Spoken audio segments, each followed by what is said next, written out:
Hello everyone. आज हम पढ़ेंगे पाठ 6। क्या पढ़ेंगे? पाठ 6। पाठ 6 में पढ़ेंगे रवि की चतुराई। रवि की चतुराई। चलिए पढ़ना शुरू करते हैं। रवि पढ़ते पढ़ते सो गया था। अचानक उसे लगा कि किसी ने उसके कमरे की बत्ती बंद कर दी हो। उसने घबरा कर आंखें खोली तो एक दुष्ट पुष्ट हष्ट पुष्ट भयंकर व्यक्ति को अपने पास खड़ा पाया। उसे देखकर रवि कांपने लगा और उसने चिल्लाना चाहा, परंतु उस डरावने आदमी ने एक हाथ से उसका मुंह बंद कर दिया। रवि समझ गया कि यह चोर है। वह उससे बचने का उपाय सोचने लगा। तभी चोर रवि के कान में फुसफुसाया, चुपचाप पड़े रहो, जैसा कहता हूँ वैसा ही करो, नहीं तो तुम्हारा काम तमाम कर दिया जाएगा। बताओ घर में रुपए पैसे कहाँ छिपा कर रखे जाते हैं? इतना कहकर चोर ने रवि के मुंह से हाथ हटा दिया। रवि कुछ देर चुप रहा। वह चोर से निपटने का योजना बना रहा था। उसने चुपके से पलंग के पास लगा एक स्विच दबा दिया ताकि पिताजी सावधान किया जा सके। देर सोते देखकर चोर ने रवि का कान मरोड़ दिया। रवि दर्द से बिलबिला उठा और बोला, बताता हूँ अंकल, बताता हूँ। पिताजी ने सारे रुपए पैसे घर से बाहर कुछ दूरी पर छिपा रखे हैं।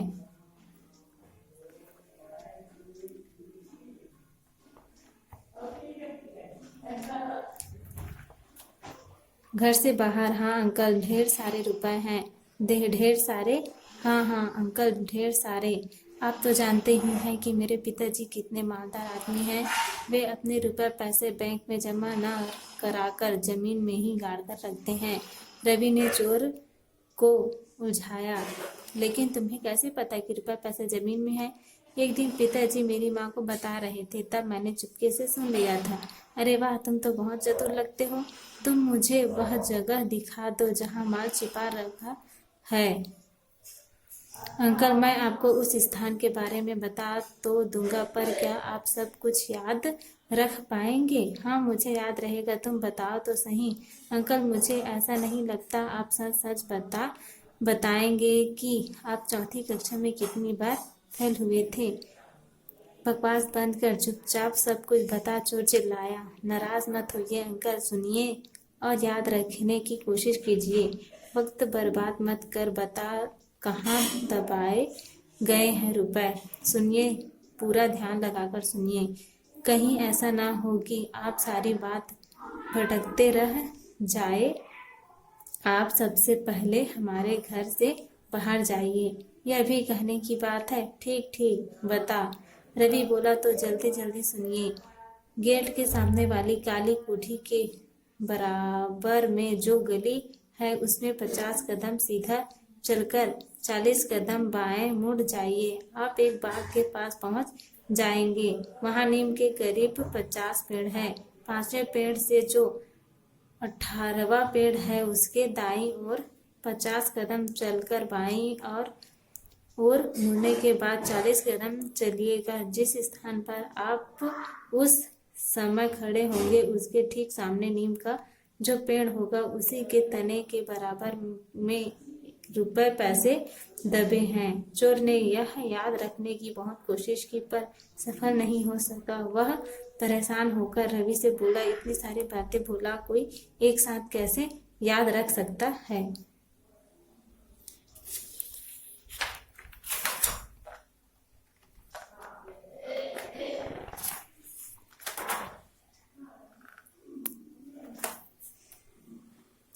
अंकल, तभी तो मैंने आपसे पूछा था कि आप चौथी कक्षा में कितनी बार फेल हुए थे।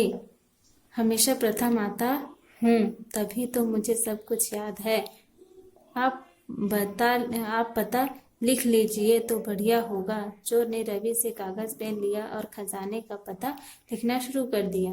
तभी रवि के पिताजी और कुछ लोग पुलिस के साथ उस कमरे में दाखिल हुए। चोर जहाँ बैठा था वहीं बैठा रह गया। भागने का कोई रास्ता नहीं था। रवि मुस्कुराते हुए बोला, लीजिए अंकल, पिताजी तो स्वयं ही आपकी सहायता करने के लिए आ गए। पिताजी, अब आप ही अंकल जी की सहायता कीजिए, ये आपके बिना बहुत परेशान थे, इन्हें माल चाहिए ना। लेकिन रवि कैसा माल? यह कौन सा है? यह कौन है जिसे तुम अंकल कह रहे हो? रवि के पिताजी ने पूछा। रवि हंसते हुए बोला, आप कुछ भी नहीं जानते। आपने मेरे अंकल को नहीं पहचाना। आपने ही तो मुझे दबे पांव के बारे में बताया था। आसपास खड़े सभी लोग समझ गए कि रवि ने सारा किस्सा स्वयं गढ़ा है। यह सब चोर